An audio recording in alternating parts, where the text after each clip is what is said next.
Corbin. Here. And Mr. Strickland. Here. We have a quorum. Thank you. All right. At this time, you should have the monthly finance report in front of you. Annie, I printed it out. Thank you for the bigger print. I'm sure there's a lot of us are glad for the bigger print. Thank you so much for that. I think I have one question, or you can start going through it and I'll just ask if you want to give a summary, okay? Yes, ma'am. Okay. Yeah, I needed the bigger print for myself as well. I've gotten to that point. So we have for you 4 reports this month. The first report is the Sales Tax District 3 Sales Tax Collection Report. This has the actuals for through December 2024 and the prior 2 fiscal years so that you can see the history of the past 3 years worth of sales tax collections by month. You'll see that we ended fiscal year 2024 up 1.5% over 2023 and 1.10% up over 2022. For the 2025 budget, we actually budgeted no increase in growth based on the trends that we were seeing at the time. So based on this, we feel that we will be watching sales tax collections very closely over the next few months to see, hopefully we'll be able to actually collect more than, what the budget was based on the trend analysis over the past 2 years and be able to increase our budget, in a few months during the year based on this. So right now our budget is flat over the 2024 amount, and we feel that we may be able to collect more than that based on the way 2024 came in, and it may be, that we were able to increase our budget by another $1.5 million.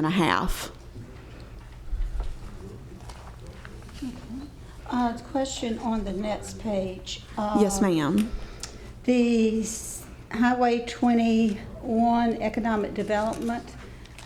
We have several of these economic development, I think, set up parish-wide. Is this the only one? This is the only one that we have at this time. At this time? But Yes, ma'am. we can set them up, but this is the only one we have at this time. This is the only active economic development district that has a sales tax associated with it at this time. Okay, and if you would give a brief explanation to the committee as to what this is used for.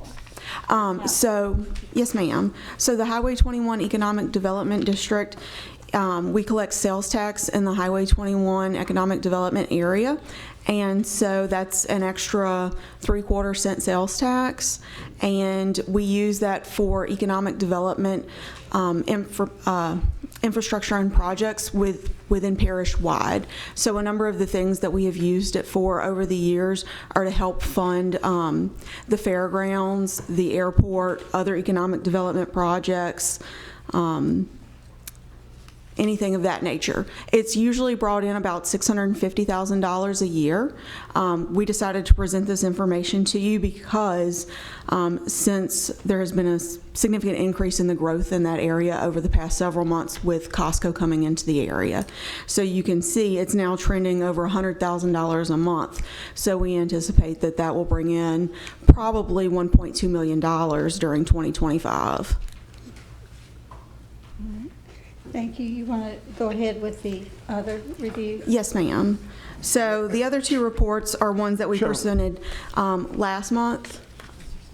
Oh, I'm sorry. Rick, Am I showing up over there? you're showing up. While we were on that page with the Yes, ma'am. Highway 21 Economic Development District, it's really a lot of growth. And it's in District 1.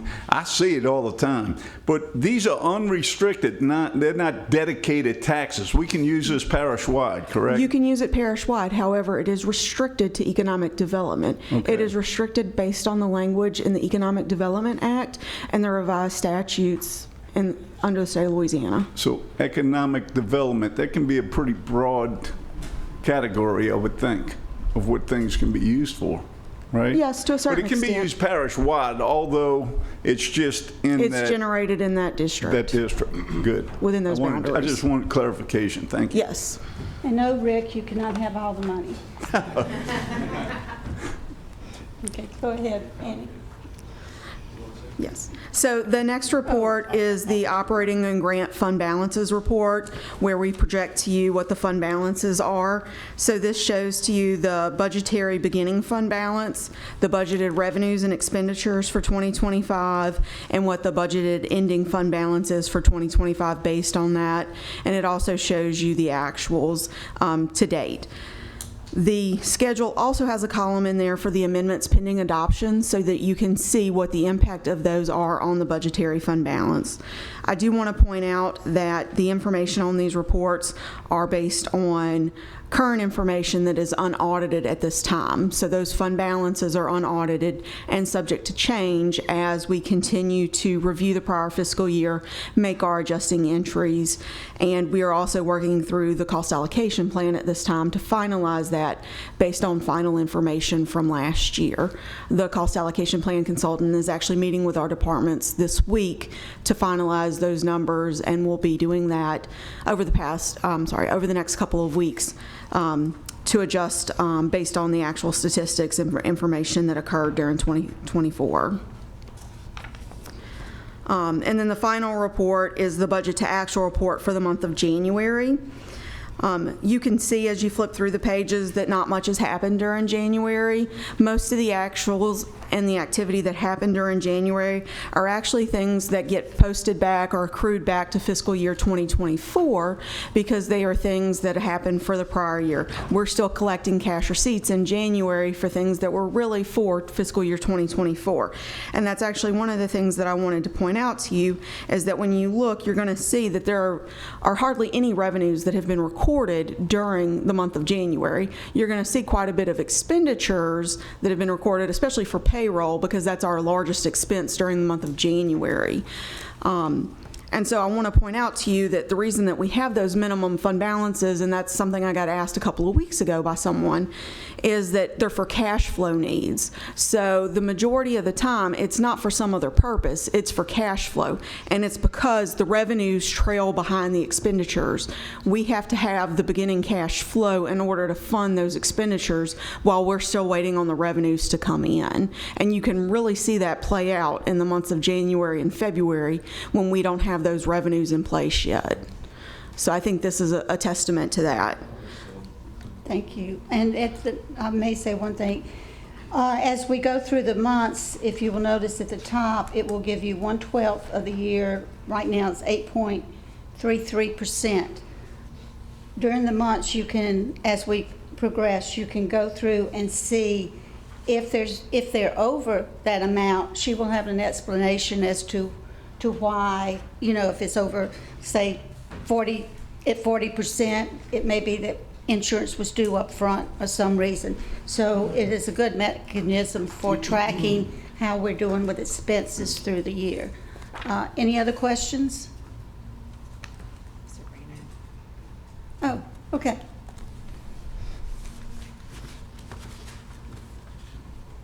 Do I need to announce my name? Bruce Weiner. I want to go back to the Highway 21 Economic Development District Fund. So when we did Colonial Pinnacle, we set up a developmental district there, and they charge an additional, I believe, 1/4 cent sales tax. And are we talking about the same? Yes, we sir. talk about that, and I believe that was for infrastructure for that corridor. Yes. So I was just curious, those funds aren't dedicated to that district any longer? Because I thought we were under the understanding when we created that because of the amount of traffic that would be going to that location, that those funds would go toward the infrastructure improvements in that corridor. The first, I believe it was 10 million did. And then after that, the CEA was signed that the proceeds after that would come to the parish for economic development Gotcha. projects. It's been a while. I think Yes, that was sir. in 2007. So I Yes. just... Yes, so it was originally called the Nordulac Economic Correct. Development District. Correct. And then over the years, the name of the district was changed to Highway 21, and then the terms of the CEA were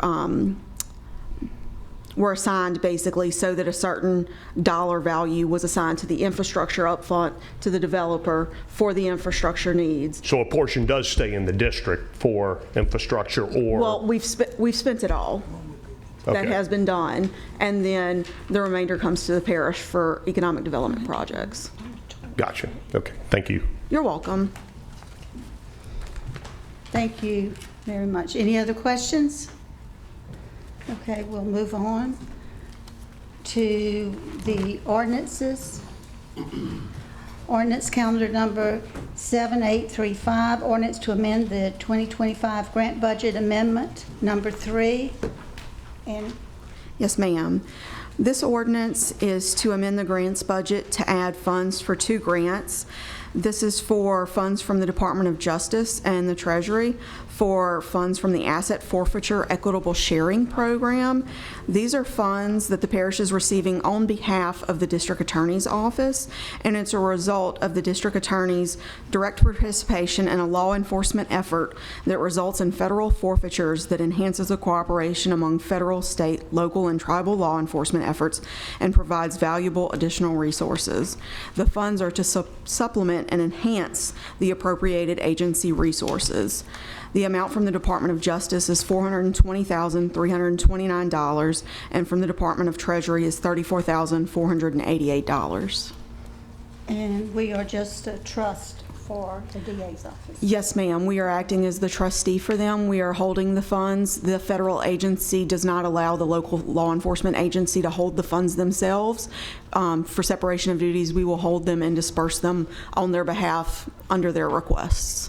Are they allowed to make interest on this? I know some grants you can. Yes, some ma'am. you They are allowed to earn interest, but the interest has to be spent in the same fashion as these funds. Okay, thank you.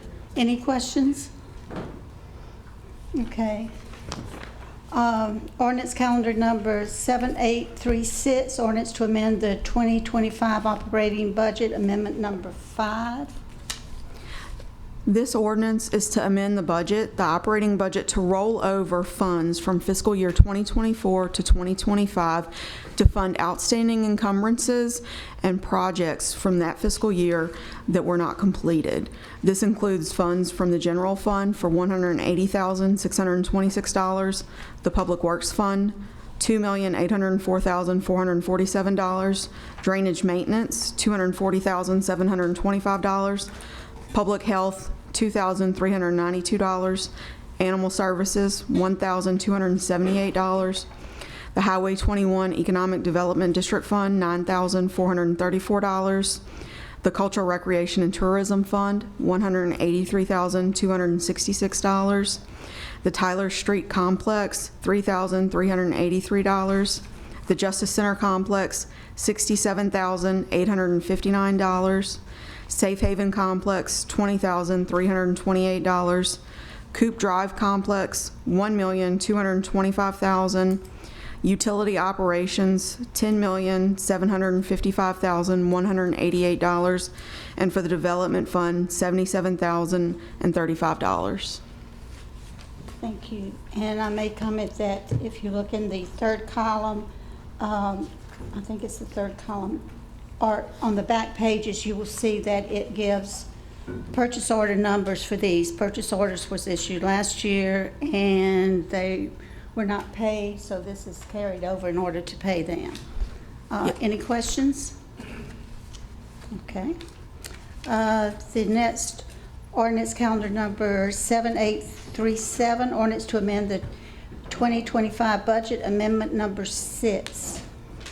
This ordinance is to amend the operating budget for 2 funds. The first fund is for the Animal Services Fund. It is to amend the budget for both revenue and expenditures by $15,000. This is to be able to expend the funds that we received from a donation from NetChecks for an enrichment program to purchase supplies and for behavior modification training. And then this is also second to amend the Highway 21 Economic Development Fund for $220,000. We want to be able to transfer out funds to increase the fishing pier project, to be able to construct a slab-on-grade building containing bathrooms and a storage closet. The total cost of that project budget is $421,107.15, and you'll see that come up in the companion ordinance that we'll discuss next. Thank you. Any questions? Okay. Ordinance calendar number 7838, ordinance to amend the 2025 capital improvement budget and capital access amendment number 7, buildings, general capital projects. Yes, so this capital ordinance includes 3 projects on it. It includes the St. Tammany Airport Road relocation, and this project is to include design, environmental services, and grant administration for the relocation of the airport access road. This is to be funded by the Louisiana Department of Transportation and Development for $159,887. The second project is for the Camp Salmon Historic Lodge restoration. This project aims to construct a comprehensive restoration of the lodge to be able to preserve the historical accuracy, ensuring the lodge retains its esteemed status on the National Register of Historic Places. The total project budget is $707,966.93. This amendment is to add $151,716 to the budget, with $100,000 coming from the state from the Department of Treasury Act 776 from fiscal year 2024 for $100,000, and additional funds from the Friends of Camp Salmon Nature Park. Thank you. The final project on this ordinance is for the fishing pier project that we mentioned on the previous ordinance, to construct that slab-on-grade building with the bathrooms and storage closet for the total project budget of $421,107. It includes funds from insurance proceeds of $39,437.18, hotel motel taxes of $161,669.97, and then the Highway 21 Economic Development District sales taxes of $220,000. Okay. Mr. Strickland? Yes, I was curious if I could have John come up and give us a little insight on the Camp Salmon Historic Lodge restoration and update.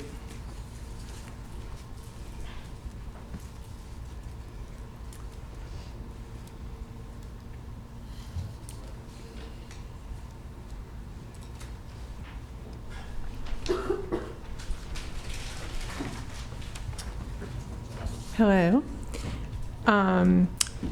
Quick update. So this will be the last few pieces of grant funding that we need to go out to bid to secure the lodge. And then in addition to that, well, I guess the importance of that is I don't know if you all know this, but that's the oldest building in St. Tammany Parish. So I looked it up. The second oldest is the courthouse, but the oldest building is the lodge in St. Tammany. We're actually contracting with Southeastern, which is the next piece of information, to do a historic validation of the property itself, the land records.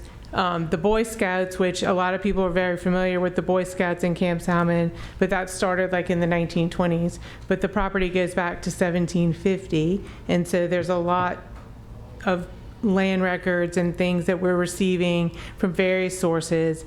And we are partnering with Southeastern it will be a public exhibit that stays at Southeastern, and we're going to have students working with us to get that validated. But this money that we're talking about here is strictly to restore the lodge and to make sure that it's secure and stays, since it is a treasure. Anything else that I might have forgotten? That's it. One question on that. Are these funds restricted only to that project? Yes, they are restricted only to Camp Salmon. Okay, thank you. All of them.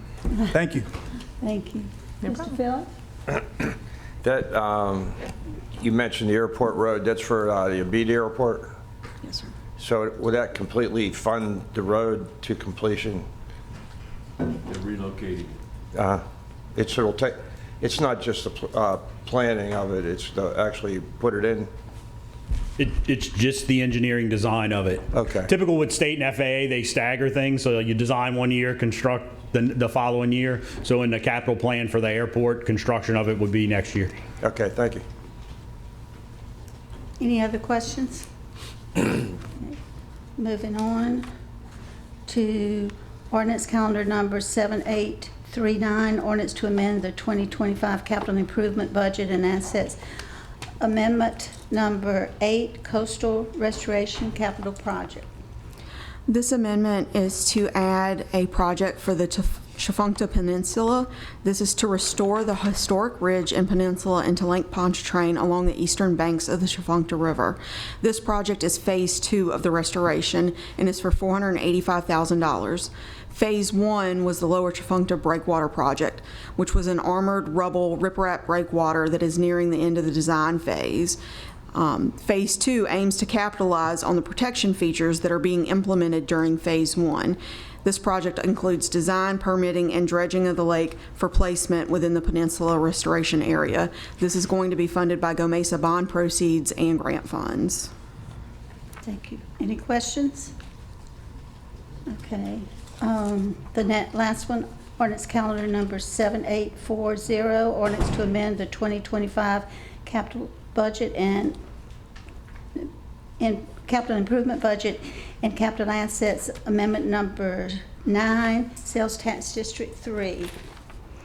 All right, this amendment is for several projects.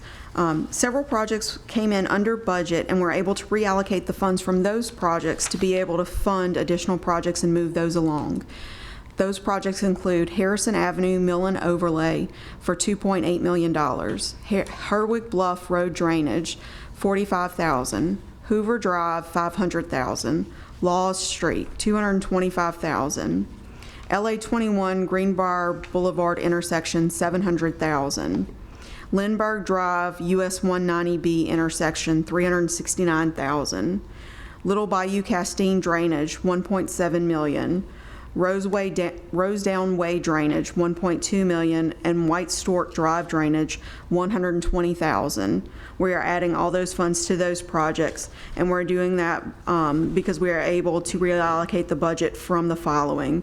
Coin-to-Leston Estates Roads Elevation, $500,000, Kep Road, $400,000, Mandeville Bypass, $3.5 million, Meyer Drive, $300,000, Old River Road, $320,000, and Sharp Road Phase 2, $2.3 million. Okay. I have one question for Daniel.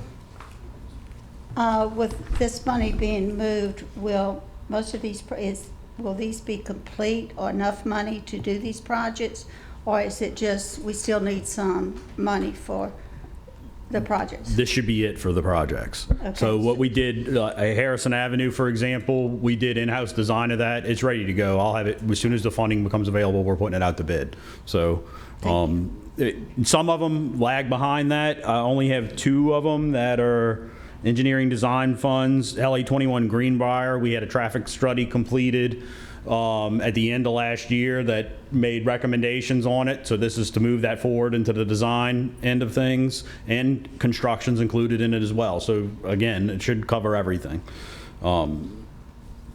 Most of these are things we already had progress. Harrison Avenue and Little Bayou Castine were the 2 main drivers for it. Little Bayou Castine, similar to how Councilman Burke in his district, we had the French Branch diversion by the pond that FEMA was taking forever with. Meeting with Councilman Impastato, Little Bayou Castine shows improvement to that whole area, and it's been sitting there waiting for years for FEMA, and we're seeing no progress. So I think this is another good candidate. We got something that improves it for our citizens. Let's go forward. Okay. And thank you very much, especially for Harrison, although I border it. That's a good project. I got something. Mr. Cool? Yeah, thank you. Daniel, just the Herwig Bluff part, is that near Oakleaf, or is that further toward? That's the cross culverts just south of Oakleaf. So we did the in-house evaluation of drainage right there. I know we're working on the next step with your spring, autumn, those streets. I'm going to try to incorporate in it, but it is to add an additional culvert at that crossing.